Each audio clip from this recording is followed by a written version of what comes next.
Cuidar do hoje para que amanhã nossos descendentes encontrem um meio ambiente limpo e saudável. Esta afirmação parece clichê, mas faz todo sentido quando a gente fala em promover a educação ambiental desde a base para garantir um futuro melhor para o planeta e seus habitantes. E é sobre este tema, sustentabilidade e meio ambiente, que falaremos no Diálogos da Cidade de hoje. E para bater um bate-papo bem legal comigo e bem esclarecedor também, eu recebo a Fabiana Fiore, que é engenheira ambiental, e o Edson Fujita, que é membro da Comissão Socioambiental aqui de São José dos Campos. Sejam muito bem-vindos. Muito obrigado. Bom, Fabiana, você atua também diretamente no Parque Tecnológico aqui de São José. Comenta com a gente rapidamente o que você faz lá. Eu sou professora do Departamento de Engenharia Ambiental do Instituto de Ciência e Tecnologia da Unesp, aqui em São José dos Campos, e esse departamento fica alocado dentro do Parque Tecnológico. Como membro do departamento, como professora permanente desse departamento, nós temos alguns projetos, e alguns desses projetos em parceria com o próprio Parque Tecnológico, dentro do Centro de Desenvolvimento de Tecnologia para Saneamento e Água. Bacana. Edson, conta um pouquinho o que é de fato a comissão, como que é o trabalho de atuação na prática. Tem. A Comissão Socioambiental, ela nasceu a partir de uma encíclica do Papa Francisco, falando sobre a Laudato Si, né, que ela faz um apelo para a gente dar uma repensada do nosso comportamento como cristãos em relação ao meio ambiente, né? Então a gente fez vários trabalhos de conscientização, fizemos cursos, inclusive em parceria com a Unesp, né? A professora Fabiana ajudou a gente, fizemos uma pesquisa também, não é?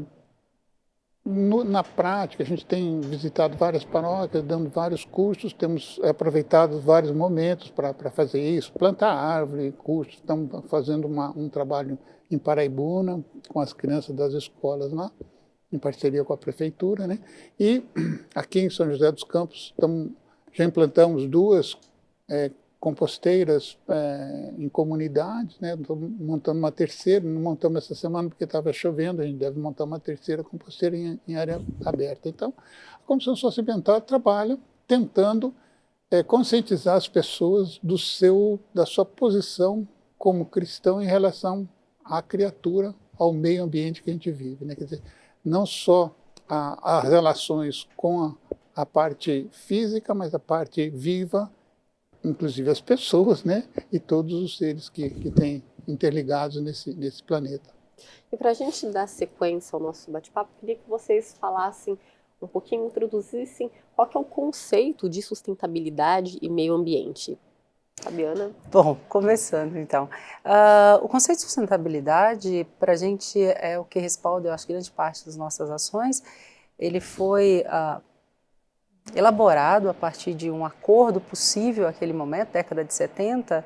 O relatório de Brundtland traz muito claro que seria um desenvolvimento para atender às necessidades do presente. Então, nós vamos desenvolver para atender essas necessidades, e quando a gente fala de atender as necessidades do presente, a gente está pensando sim em olhar para a questão social, as diferenças, o não atendimento, a não universalização desse atendimento, mas fazer esse desenvolvimento de forma que nós não venhamos a degradar os nossos recursos, para que as futuras gerações, as próximas gerações também possam obter recursos para suprir as suas próprias necessidades. Então, a gente sempre fala que, ok, continuaremos o desenvolvimento, a gente passa por um termo que é desenvolvimento sustentável, né? A gente pensa no desenvolvimento, mas de forma que ele não comprometa a segurança desses recursos hídricos para as próximas gerações. Então, esse seria um conceito básico do que a gente trabalha. Dentro desse conceito, a gente tem várias outras várias outras definições, acordos, pactos, e aí a gente está falando de gestão pública, né, de acordos entre países, colaborações. Dentre eles a gente poderia falar do antigo, dos Objetivos do Milênio, por exemplo, os ODMs, os Objetivos de Desenvolvimento do Milênio, que vigorou entre 2000 e 2015, e os ODS, que estão em vigor agora, de 2015 até 2030, onde nós temos muitos países que ratificaram, né, e esses já foram construídos de uma forma participativa. Os 17 objetivos estão aí para que a gente possa atender essas necessidades, sim, do presente, mas com olhar sempre para as futuras gerações. Edson? Depois de uma aula dessa, né?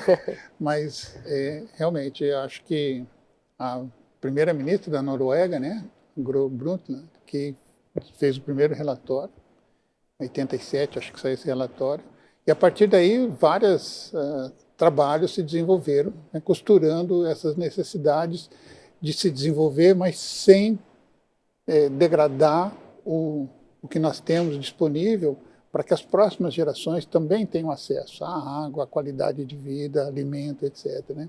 Okay? E como que vocês avaliam a nossa realidade, o nosso nicho aqui de São José dos Campos? Como que é trabalhado esse conceito de sustentabilidade, meio ambiente? Nós temos a cidade de São José dos Campos, é conhecida por ser uma cidade altamente tecnológica, ganhou recentemente o selo de cidade inteligente, mas quando a gente fala cidade inteligente também é uma série de fatores, e o meio ambiente também é um ponto muito importante para o nosso desenvolvimento. Como que está o nosso nicho hoje? Como que vocês avaliam? Eu não sei se o Edson quer começar, pode começar. Mas eu achei excelente você tocar nessa certificação, porque essa certificação, na verdade, por título da ISO, é uma cidade inteligente e sustentável. Então, se você olhar para a norma técnica, né, que foi de que forma a gente traduz isso para o Brasil, ela já tem diversos indicadores que reportam a questão ambiental e da sustentabilidade. É impossível você imaginar uma cidade inteligente se ela não cuida dos seus recursos naturais, que provê toda essa vida, né, a possibilidade de uso desse território. Não sou joseense, infelizmente, mas eu amo São José. Eu brinco que eu faço propaganda da cidade em todos os lugares que eu vou. Acredito muito que o desenvolvimento tecnológico que está sendo construído em São José vai nos propiciar também cuidar dos nossos recursos naturais. Nós temos vários projetos em parceria hoje no Unesp com o Poder Público Municipal de São José dos Campos. Dentre eles, além da questão do desenvolvimento tecnológico, nós temos alguns projetos na área de educação para sustentabilidade. Então, nós temos um projeto que iniciou em 2018, que, por exemplo, esse ano, o projeto se chama Escola Sustentável. Nós trabalhamos em 7 escolas da rede pública de São José dos Campos, onde nós, junto com os professores, os alunos dessas escolas, nós estamos trabalhando não apenas metodologias, mas elementos, parte desses objetivos de desenvolvimento sustentável para a educação desses alunos, e aí já trabalhamos com diferentes faixas etárias, para que a gente possa incutir nesse joseense que está em formação esse cuidado para com os recursos naturais aqui existentes. Então, eu sei que não são só esses os projetos da área de educação ambiental que o município tem. Participamos também do outro projeto de educação que o município tem, que é o programa Revitalização de Nascentes, com o qual a prefeitura, esse ano, está trabalhando 16 escolas da rede municipal, de sua rede. Então, temos vários projetos que hoje trabalham a educação para esses recursos naturais disponíveis, e que eu acho que é de grande valia, porque se eu quero formar um cidadão que tenha sensibilidade para as questões ambientais, eu preciso fazer desde a sua mais tenra infância. Né? Eu acho que esse aspecto é extremamente importante e válido na cidade, que é a parte de educação, né? Mas também existem outras partes que foram deixadas um pouco de lado. Por exemplo, transporte urbano. Quando a gente trouxe a proposta de aproveitar a antiga estrada de ferro para fazer um metrô urbano, um metrô de superfície em São José, simplesmente a prefeitura passou por cima e asfaltou, né? Ou seja, uma estrada de ferro que vem de Pindamonhangaba, passava ali pelo centro da cidade, a caixa d'água, ali, a Sabesp, o Tênis Clube, ali era a estação de trem. Ela vinha lá de Pindamonhangaba, passava por Taubaté, Caçapava, São José e ia até Jacareí. Tudo interligado, passando ali na beira do banhado. Então você imagina você passeando no metrô de superfície, olhando o banhado, olhando a Serra da Mantiqueira. Ao invés disso, se optou por encher de carros, né? Então, esses são erros estratégicos de quem não pensa nas futuras gerações. Você está pensando no momento, hoje eu preciso de resolver esse problema. Então, não esquece o futuro e a gente resolve. Então, além disso, temos outros problemas, por exemplo, da água. Um trabalho que a gente fez com a própria Unesp, isso 2017, eu acho. É. Acho que foi em 2017 a gente fez o trabalho com a Unesp. A Sabesp, por exemplo, qual a eficiência de tratamento da Sabesp? 50 e pouco por cento, 51, 52%. Significa que ela trata metade do esgoto e a outra metade vai in natura para o Rio Paraíba do Sul. E esse rio tem que aguentar essa descarga de São José dos Campos. Ou seja, existem vários problemas que têm que ser resolvidos, sem perder de vista isso. Nós temos que olhar, muitas coisas precisam ser resolvidas que não estão tendo devido cuidado, pensando nas gerações futuras, mas muitas coisas estão sendo feitas, principalmente a educação, onde a gente vai conseguir colocar na cabeça das pessoas que a gente pode mudar um futuro se a gente começar com as crianças hoje, né? Sem dúvida. E pegando esse gancho, né, é bacana a gente falar que o meio ambiente, a sustentabilidade sendo incentivados desde a base, a criança também vai propagando para a família, né, a gente consequentemente vai tendo pessoas mais conscientes e reforçar que essa prática sustentável também ela tem de ser feita, não é uma coisa de outro mundo, né? Com pequenos gestos, ações também a gente vai construindo um mundo melhor, mais sustentável, cuidando do meio ambiente. Eu achei fantástico vocês tocarem no assunto e o Edson apontar outros elementos ali, não só da educação, porque assim, quando a gente pensa em sustentabilidade, são diferentes fatores, né? Se nós o reduzirmos ao triple bottom line ali, que são os 3 pilares, que é econômico, o social e o ambiental, já teríamos muitos elementos. Se nós olhássemos para os 17 objetivos, né, de desenvolvimento, a gente passa por muitas questões que a gente precisa dialogar, mobilidade, como o Edson comentou, tem várias outras questões que nós temos no nosso território, né, que tratar, como fazer, e eu acredito muito no processo da educação por isto, porque eu acho que a gente só tem a possibilidade de estar aqui dialogando, de falando, olha, talvez a condição da qualidade do ar possa ser melhor, talvez esse componente do serviço ecossistêmico da paisagem nos agrada, porque nós temos a capacidade de ser sensíveis a essa informação. Então, acho fundamental que essas questões aqui que o Edson está trazendo, do saneamento, da mobilidade, de que forma esse cidadão cuida da parte, aí eu vou falar de política como policy, da coisa pública, do cuidado com a coisa pública, como ele pode ser educado para atuar como cidadão, né, que nós temos toda a nossa legislação construída para participação social, mas a população não participa, né, desses elementos, e como educar para que essa pessoa alcance esse patamar, né, de qualidade aí, de envolvimento, e eu acredito muito numa educação como processo, assim como a nossa política nacional fala, na educação de faço no ambiente formal, em todos os seus níveis, mas faço no ambiente informal, como o Edson está apontando aqui, para a questão de que como é que a gente pode fazer para mobilizar a população, por exemplo, do território de São José, sobre a qualidade de água, né? Nós somos abastecidos por um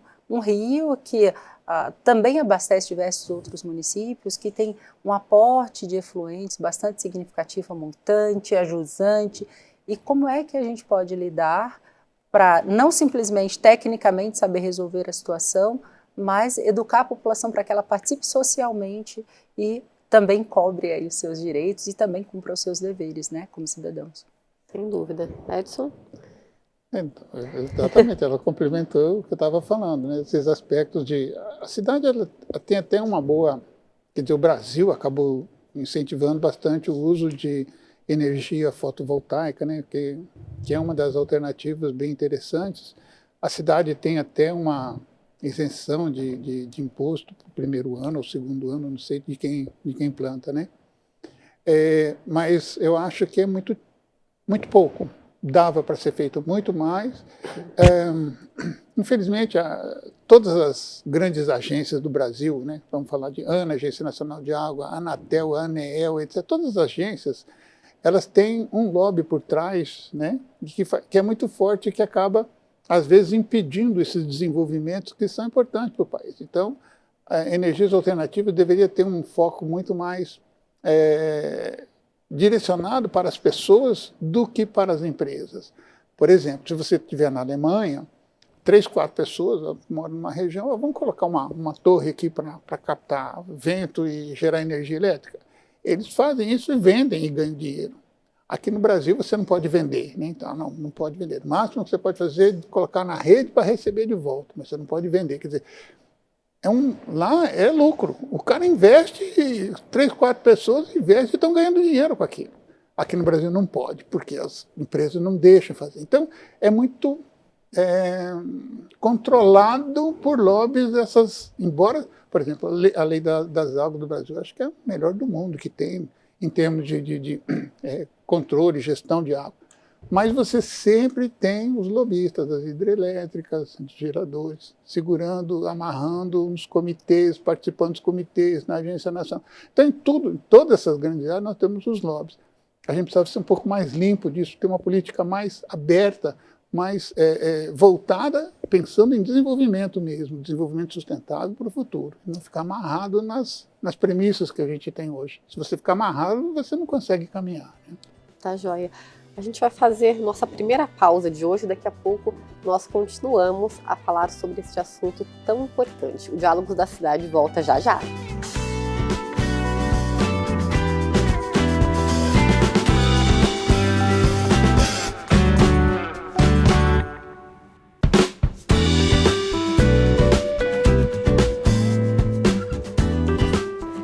Estamos de volta com o Diálogos da Cidade e eu já quero voltar para esse segundo bloco exibindo uma reportagem que eu fiz numa empresa aqui de São José dos Campos que fica no Parque Tecnológico, que cuida de toda a rede de esgoto do parque. Vamos conferir?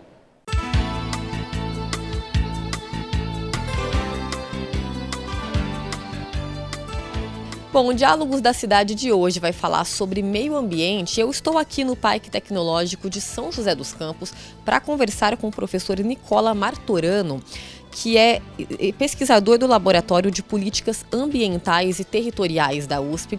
Professor, tudo bem? Muito obrigada por atender a gente. Queria que primeiro o senhor começasse falando sobre o propósito da empresa NM2, não é mesmo? De tratar da questão da sustentabilidade, levar qualidade de vida para as pessoas, não é mesmo? E é uma empresa nossa, né? Focando aqui de São José dos Campos. Sim, sim. A história da NM2 é breve, é uma empresa que nasceu em final de 2017 por conta do Fórum Mundial da Água.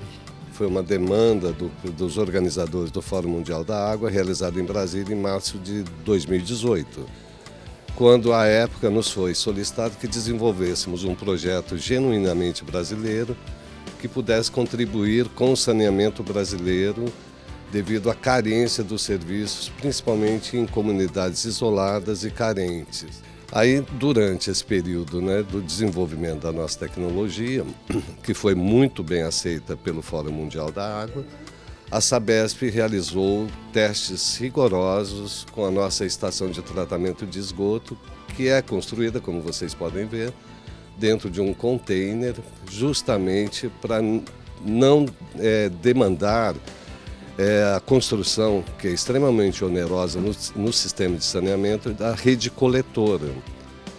A rede coletora impacta diretamente, né, em obras que prejudicam a mobilidade urbana. Então, o conceito que a gente desenvolveu foi exatamente de dispensar a rede coletora e a estação, que funciona no modelo plug and play, de ser facilmente transportável, modelo skid, e de tratar o esgoto, né, gerado por essas comunidades o mais próximo possível da fonte geradora. A única maneira da gente atingir o que a lei do saneamento determina, que 90% da população brasileira tem que ser contemplado com serviço de saneamento até 2033, com a lógica da engenharia do sistema concentrado, não vai atingir essa meta. Então, somente com as novas tecnologias, como a que a gente desenvolveu, é possível atingir a meta de 90% da população brasileira ser atendida pelo serviço de saneamento.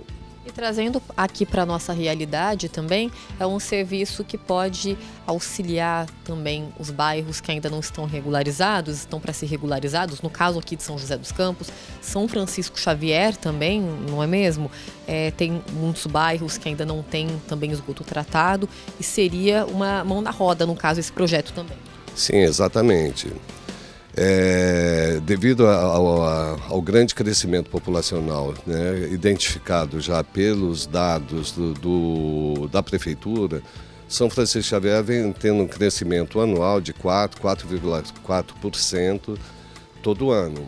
Então os bairros estão se adensando e esses bairros, né, Nossa Senhora dos Remédios, Penha, não tem o serviço de saneamento instalado.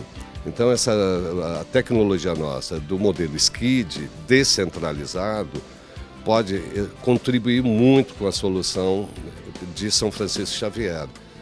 A situação particularmente de São Francisco Xavier está chegando a um nível tão crítico que uma intervenção de saneamento tem que ser feita lá, senão vai comprometer muito o corpo hídrico daquela região, impactando diretamente no turismo. Bom, bacana a reportagem. Fabiana, eu acho que é um ponto importante reforçar, que a gente até conversou com o professor, é sobre os bairros também que estão no processo de regularização, que poderão ser beneficiados. Também a questão de São Francisco Xavier, né, que se algo urgente não for tomado, vai impactar sobretudo os moradores locais e também o turismo, que é a principal fonte de renda também do distrito. Daniela, eu acho que é muito legal tocar nesse assunto da questão da regularização dos bairros que aconteceram à revelia que está previsto hoje na legislação brasileira. Desde final da década de 70, nós temos, por princípio legal, que cabe ao loteador a implantação do sistema todo o sistema de saneamento, inclusive de drenagem, mas de esgotamento sanitário, que é o ponto que a gente está tratando aqui. Estas redes são entregues posteriormente, a titularidade dos serviços do saneamento básico, que são os 4 componentes, é do Poder Público Municipal. No caso de São José dos Campos, ela é concessionada para a Sabesp. Então, o titular é o município e a concessão é da Sabesp, neste momento, no nosso território.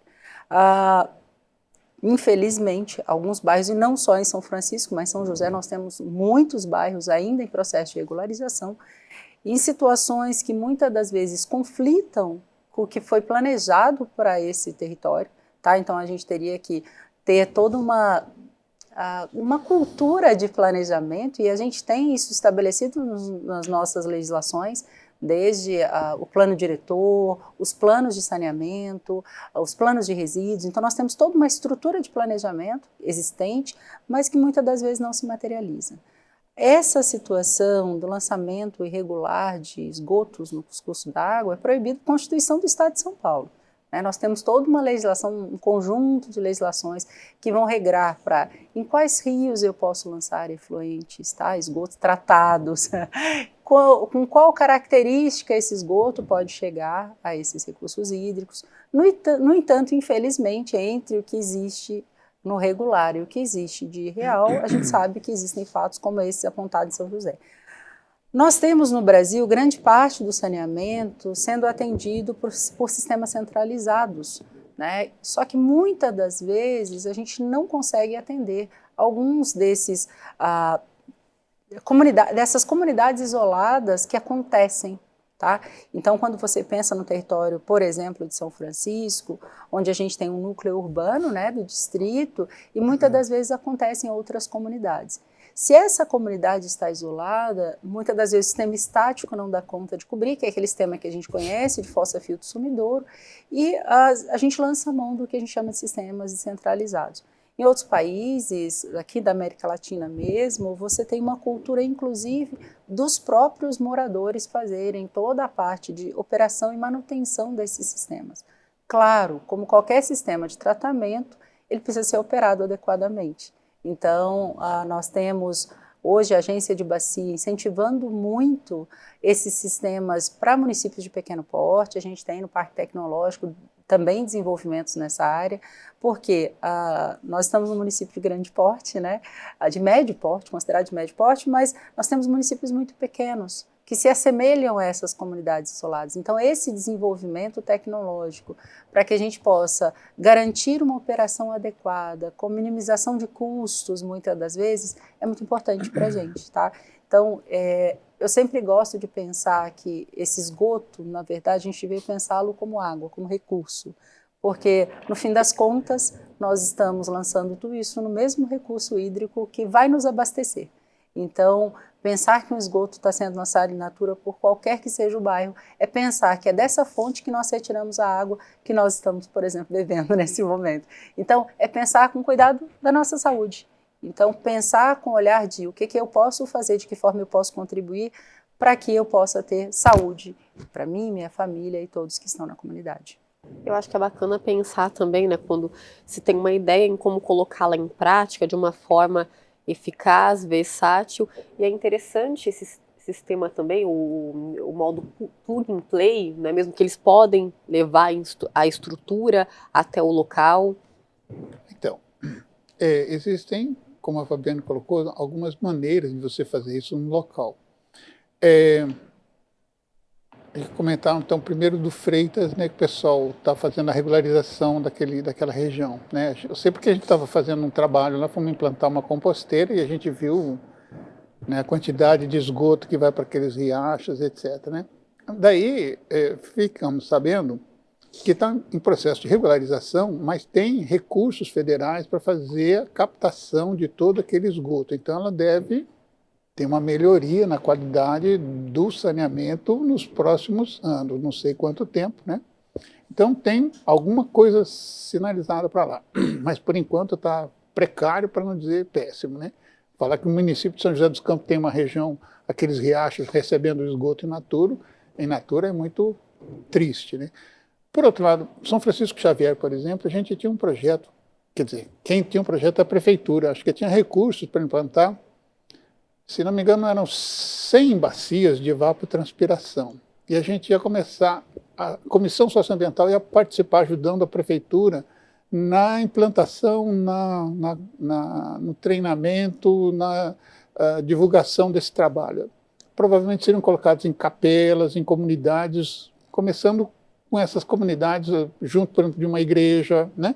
Uma capela, que ela recebe o esgoto e ela tem um processo anaeróbio de decomposição de todo o esgoto, e ela é colocada de forma que você tem em cima dela umas bananeiras que vão absorver essa água, esse excesso de água, e você torna ela de alguma forma produtiva, né? Seriam 100. Mas chegou a pandemia e aí morreu o projeto, então a gente parou, né? Então de 2020 parou, precisava até retomar para saber que fim porque o recurso estava destinado e ia começar o projeto, né? A gente estava se preparando para conversar e acabou não acontecendo. Mas então existem alternativas. Basta querer. Por exemplo, a comunidade ela tem consciência. Mas para ela ter consciência, precisa tal da educação. Então, a educação que falta, que não chega nas pessoas para terem um compromisso com aquilo que é delas mesmo, né? Porque o recurso é de todo mundo. Então, as pessoas não se sentem donas. Infelizmente, no Brasil, público significa que é do outro, não é dele. Então, eu posso depredar. O dinheiro é do governo, o dinheiro é nosso, o nosso imposto que foi... Não, o dinheiro é do governo, então vamos... Não é assim, entendeu? Se a pessoa não se apropriar disso, que é parte dele, faz parte dele, da família dele, do trabalho dele, a gente acaba com esse descaso e a pessoa não cuida do meio ambiente, não cuida do seu quintal, etc. Entendeu? Sim. Eu dei o exemplo dessa empresa, né? Eu quero aproveitar e perguntar para vocês como que vocês analisam o movimento das empresas, no geral, sobretudo aqui em São José dos Campos, em situação a essa preocupação com o meio ambiente. Vocês acham que realmente as empresas estão mais preocupadas ou é uma falsa preocupação por outras questões? Como que vocês avaliam essa realidade aqui, atualmente? Tá, eu vou primeiro falar das empresas do saneamento, porque eu acho que a gente está vivendo um momento ímpar a partir de 2020 com o novo marco regulatório do saneamento, tá? Nossa região, nosso município não foi, ele já tinha uma concessão, mas acho que há, do ponto de vista de Brasil, uma tendência muito grande à privatização do serviço de saneamento. E que eu acho que assim, é algo que a gente precisa tratar como, se eu vou dar ao outro esse cuidado, seria interessante eu especificar bem o que eu quero do outro. Esse cuidado para o olhar, de que forma eu trato indicadores, de que forma eu monitoro, de que forma eu trago tudo isso com qualidade para garantir a qualidade, por exemplo, da água que eu bebo, do esgoto que é lançado. E fiscalizo e controlo, né? Eu acho que é bastante importante. Eu só estou trazendo esse ponto porque eu acho que neste aspecto o desenvolvimento tecnológico que foi mostrado é muito importante. Hoje nós ainda fazemos gestão e controle social com dados antigos. Então, se eu quero saber, por exemplo, a qualidade da água, eu posso entrar no site da concessionária, eu vou ter um dado, mas é um dado que não representa a água que eu estou tomando nesse momento. Então, tudo que a gente tem trabalhado para desenvolver tecnologias é para que ela me dê informação em tempo real. A gente estava falando das cidades inteligentes. Então, eu acho que tudo que a gente trouxer, que nos aporte informações, que nos dê a possibilidade de tomar uma decisão em tempo real, é muito importante. Tá? Então, assim, acredito que nós temos o papel como munícipes e municípios de São José dos Campos de também lidar na vanguarda em relação a isso. Nós temos muitos rios, temos ar aqui que a gente tem pouco conhecimento sobre a qualidade em diferentes setores, a questão da poluição sonora.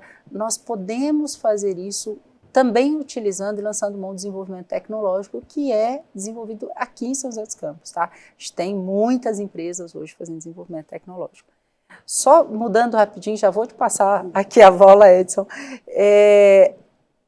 Dentro do contexto, aí se você for pensar em ferramentas que nós temos para gestão das organizações hoje, aí eu vou falar de organizações de diferentes finalidades, nós temos ferramentas de comando e controle, como a gente sabe, órgão ambiental que faz o licenciamento, que controla a operação e que por isso fiscaliza se lança o esgoto adequadamente, se o resíduo foi para o local certo. Então as organizações hoje no Brasil que têm potencial poluidor, elas têm um comando e controle já previstos em lei. Tá? Então nós temos um órgão ambiental que faz tudo isso, temos no estado de São Paulo um monitoramento e que tem a visibilidade para o público. Então, se você quer saber, por exemplo, a qualidade da praia, eu consigo entrar no site hoje do órgão ambiental e entender qual é a qualidade. Se eu quero saber qual é o esgoto que foi lançado, eu consigo entrar e saber como é. Então, eu dou visibilidade a isso. Este é o comando-controle estabelecido em lei, é o mínimo. No entanto, existem outras ferramentas de incentivo que são muito importantes e que também estão chegando no território. O Edson tocou, por exemplo, no caso de São Francisco, a gente teve a experimentação lá de uma ferramenta que chama Pagamento por Serviços Ambientais, que é uma ferramenta muito interessante e que precisa ser aportada em outras áreas da ambiental. E as indústrias também buscam isso. A gente tem empresas aqui no território que têm certificação, por exemplo, como da ISO 14000. Hoje, todo mundo trabalhando um pouco a lógica do ESG, né? Que compromisso eu tenho com o meio ambiente, com a sociedade no entorno. Então, existem organizações, claro, que a gente tem também o oposto, tá? Ainda existem empresas irregulares que lançam seus efluentes in natura, que utilizam desse espaço da inexistência da fiscalização para fazer isso inadequadamente. Então, a gente observa, a gente já teve a oportunidade de juntos olhar, por exemplo, uma carga muito elevada de poluentes, de agrotóxicos, não estou falando só do urbano, tá? De agrotóxicos, de pesticidas que estão sendo lançados e que vão ser aportados às nossas águas. Sim, sim. Então, temos diversas realidades. Tá certo. Eu vou te interromper só um pouquinho, que a gente vai fazer um breve intervalo. O nosso último de hoje está passando super rápido a conversa, papo bom. E daqui a pouco nós voltamos com Diálogos da Cidade para continuar o nosso bate-papo. Não sai daí, voltamos já já.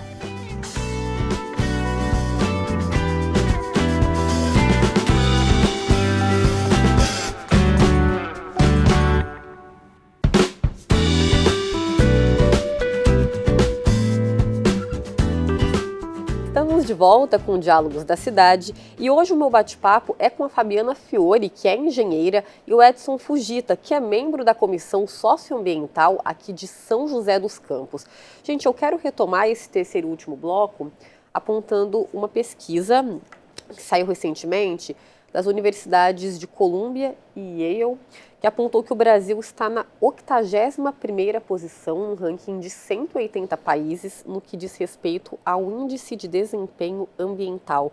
Como é que a gente pode começar a ir na contramão dessa situação em termos de políticas públicas?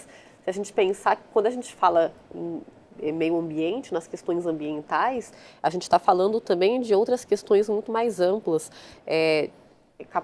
a questão socioeconômica também, da desigualdade, tudo isso influencia, não é, com as questões ambientais? Sem dúvida. Começo? É a minha Vocês vez? que escolhem.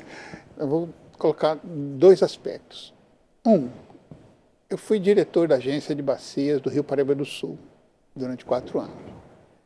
E a gente tinha recursos da cobrança para fazer aplicação em melhorias na qualidade ambiental do Rio Paraíba do Sul. É um rio que é um rio federal, nasce no estado de São Paulo, passa entre Minas, no estado de Minas e o estado do Rio de Janeiro e desemboca lá no Rio de Janeiro. Muito bem. Com esses recursos, às vezes, a gente chegava numa prefeitura e falava, prefeito, eu tenho dinheiro aqui, vamos colocar uma estação de tratamento aqui? A pergunta do prefeito era a seguinte, esse dinheiro você vai me dar e eu construo ou não? Eu falei, não, o senhor faz uma licitação, a gente contrata a Caixa Econômica, ela fiscaliza a obra, ela fala assim, caminhou, eu pago. A resposta do prefeito, não me interessa. Então, nós temos um problema, sabe assim, que fala assim, a corrupção corre no meio político brasileiro. Estou falando que aqui na bacia do Rio Paraíba do Sul, que é de São Paulo, Minas e Rio de Janeiro. Então, esse é um aspecto brasileiro. Com educação, a gente espera que as crianças comecem a mudar a cabeça e saiam um pouquinho desse problema da corrupção que é endêmica no país, impressionante. Outro aspecto é saber que eu estou integrado num sistema. Por exemplo, a floresta amazônica, ela é a fonte de água para as nossas águas, para os nossos rios. Então, se você fala, nós temos água aqui porque a floresta amazônica, ela tem um processo de evapotranspiração, quer dizer, ela evapora uma quantidade de água, e o vento que vem do mar, as correntes de vento, batem na cordilheira dos Andes e jogam tudo isso aqui para essa região.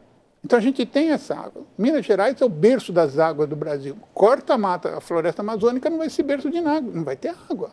Essa água vem de lá. Então o que eu tenho a ver com isso? Estão cortando, desmatando a floresta amazônica. O que eu tenho a ver com isso? Tem! Vai faltar água para você beber. Então eu tenho que preservar a floresta. Então, enquanto as pessoas não tomarem posse disso, essa água é minha, essa floresta é minha, porque é minha água que você está cortando. Enquanto as pessoas não entenderem esse processo, nós vamos tirar, não só em 81º, mas a gente vai caindo cada vez mais. Porque, não, vamos derrubar a floresta, porque a gente vai plantar e vamos exportar grãos.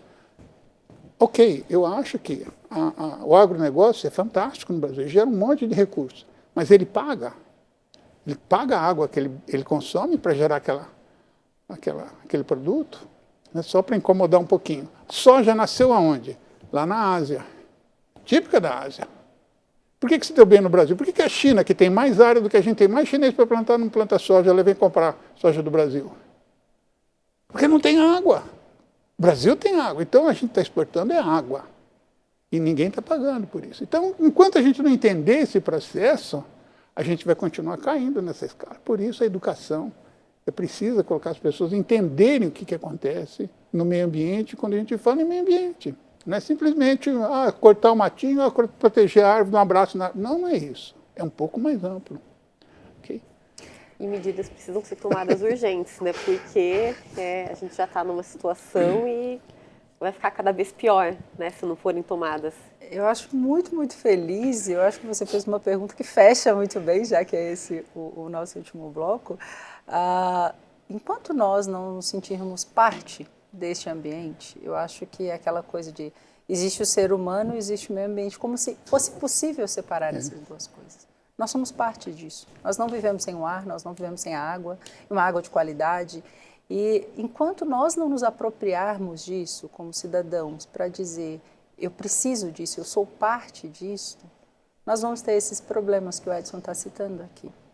E eu acho muito legal, todas as vezes que a gente tem pesquisas, que essas pesquisas são feitas, cria-se um grupo de indicadores e vamos olhar a partir desses indicadores. Os indicadores normalmente contemplam a questão das áreas verdes, a questão das águas, de questões básicas como o saneamento e diversas outras questões que trazem esse olhar, né, para a conservação desses territórios, dos recursos naturais que estão disponíveis ali para a vida. Eu sempre penso que, por mais que você não gostasse, não sentisse parte, você devia pensar isso como recurso. Nem que seja para a sua próxima geração, mesmo financeiro.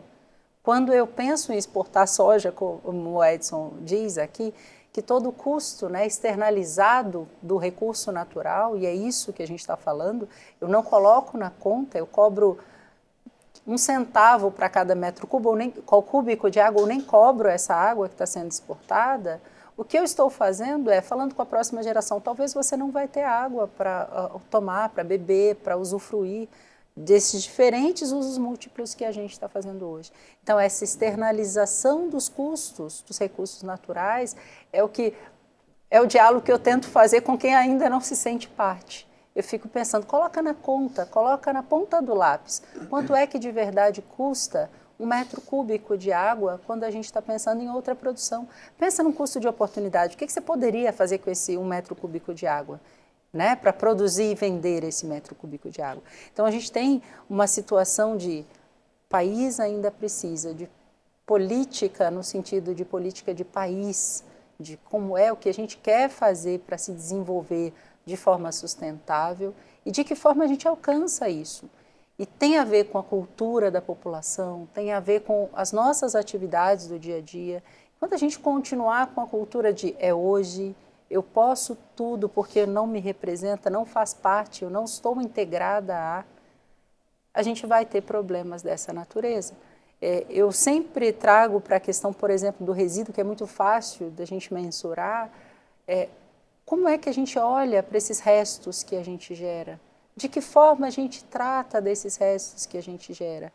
Adianta só colocar uma segregação diferenciada, depois tentar reciclar? Pensa no custo energético de tudo isso que você está fazendo. Não era mais fácil, às vezes, não gerar?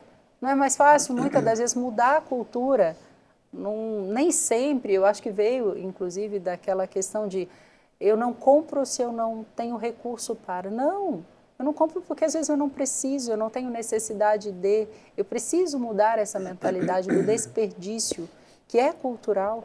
Muitas das vezes desperdiçamos alimentos com a gente passando fome, desperdiçando água quando eu poderia fazer um uso alternativo mais adequado.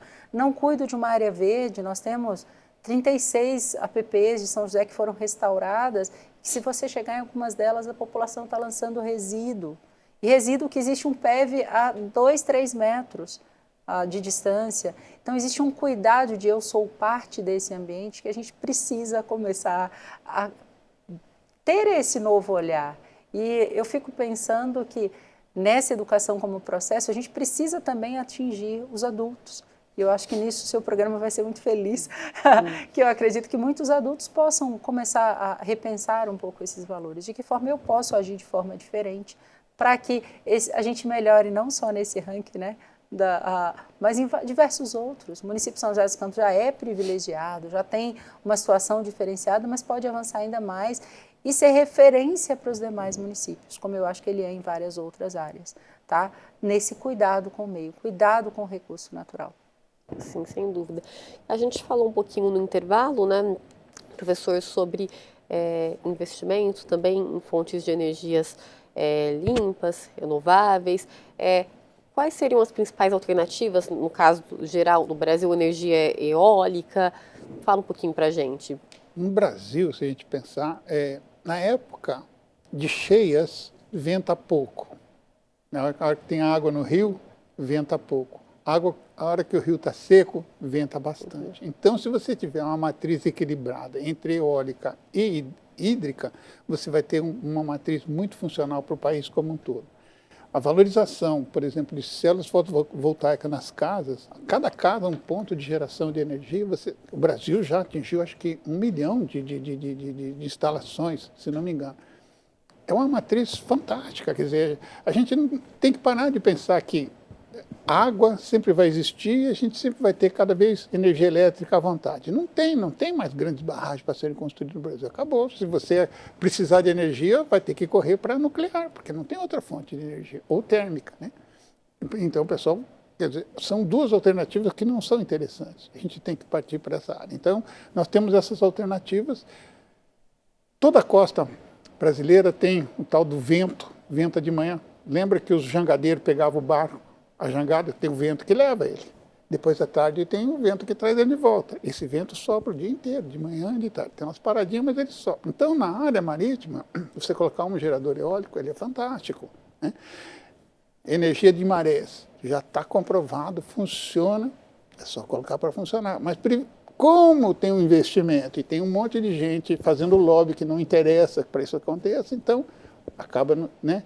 O país não tem o costume de investir em pesquisa, infelizmente. Corta a pesquisa, primeira coisa, vamos cortar a pesquisa, corta a educação, corta a saúde. Então, a gente tem que começar a cortar privilégios e começar a investir onde a gente precisa poder crescer. Infelizmente, é uma mudança de cultura. Vai demorar um pouco, mas quem sabe a gente chega lá, entendeu? Nessa área de energia. É o que esperamos, Fabiana. Posso fazer só um apontamento sobre energia solar, que um aluno nosso do curso de Engenharia Ambiental da Unesp fez recente, tem uns 2 anos, um curso de percepção da população sobre o uso de energia solar, dos painéis fotovoltaicos, né? Um para aquecimento e outro para geração mesmo de energia. E foi muito interessante porque você tem aqui núcleos habitacionais onde foram instalados e a população também não sabia lidar com essa tecnologia, e áreas de alta renda e de média, onde a população tinha um interesse, mas também não tinha muito conhecimento sobre essa tecnologia, de que forma poderia fazer uso. Eu acho que para o município de São José dos Campos, eu acho que incentivos, né, para o uso da energia solar se faz muito necessário e relevantes, porque eu acho que já tem um olhar para esse uso, várias residências, né, novas já estão trazendo. Minha casa tem. E é muito gostoso, então, né? Bom, tranquilo. E é uma economia muito significativa e que eu acho que era bem interessante a gente começar a mobilizar o setor aqui de uso Por de que eu energia não põe solar. mais? Porque não adianta eu colocar mais, porque eu tenho que estocar, só posso consumir o que eu gerar. Então, por exemplo, se eu coloquei 6 painéis, poderia colocar 40 painéis na minha casa. Mas o que eu faço com essa de energia? Eu tenho que consumir. Eu vou consumir como? Eu vou ter que ligar ar-condicionado dia e noite para poder consumir a energia que eu gerei, porque eu tenho que jogar para a rede e tenho que consumir de volta. Não posso vender, entendeu? Então, embora tenha espaço, posso fazer, não posso fazer porque não tem retorno financeiro. Por quê? Porque a legislação não deixa. A legislação não deixa por quê? Porque tem um lobby que não deixa a legislação crescer nessa direção, entendeu? Então, é isso aí. As pessoas, às vezes, não têm esse conhecimento porque a própria legislação acaba limitando, né? A outra coisa que você falou é com relação a resíduo. Nós temos um depósito de resíduo aqui em São José que está cada vez... Bom, já encheu, já pediram autorização para subir mais, já subiu mais e cada vez está maior. Lá em casa eu tenho minhas criações de minhocas, minhas minhoquinhas lá, né? Sei lá, a gente gera cerca de 6 litros de resíduo por semana. É pouquinho, é resto de casca de fruta, resto de folhagem, né? Muito bem. Esse material gera mais ou menos, em média, 6 litros por semana. 300 litros por ano, 300, é 1/3 de metro cúbico. Mas se 3 casas fazem isso, já dá 1 metro cúbico. 1 metro cúbico é uma caixa d'água. Se 3 casas fizerem por ano, eu tenho 1 metro cúbico. Em São José dos Campos deve ter umas 300 mil casas. Então, que volume de lixo esse conjunto de pessoas deixaria de jogar lá para o depósito se cada um fizesse em casa, para jogar nas suas próprias plantinhas. Entende? Então, é uma mudança de conceito, uma mudança de maneira de pensar. É isso que a gente educação, precisa. né? É tal, a educação para a não gente tem chegar, né, na sociedade ideal. Gente, muito obrigada pela presença de vocês. Infelizmente, o nosso tempo acabou, passou super rápido, mas tenho certeza que foi um bate-papo mega enriquecedor para o pessoal que está em casa. Obrigada, viu? Obrigada. E voltem sempre. À disposição. E o Diálogos da Cidade fica por aqui. Não se esqueça que para você conferir esta edição na íntegra, é só acessar o nosso canal no YouTube, youtube.com/CâmaraSJC. E não deixe também de seguir o Diálogos da Cidade no Instagram, que é @Diálogos da Cidade na TV. Até semana que vem. Tchau, tchau.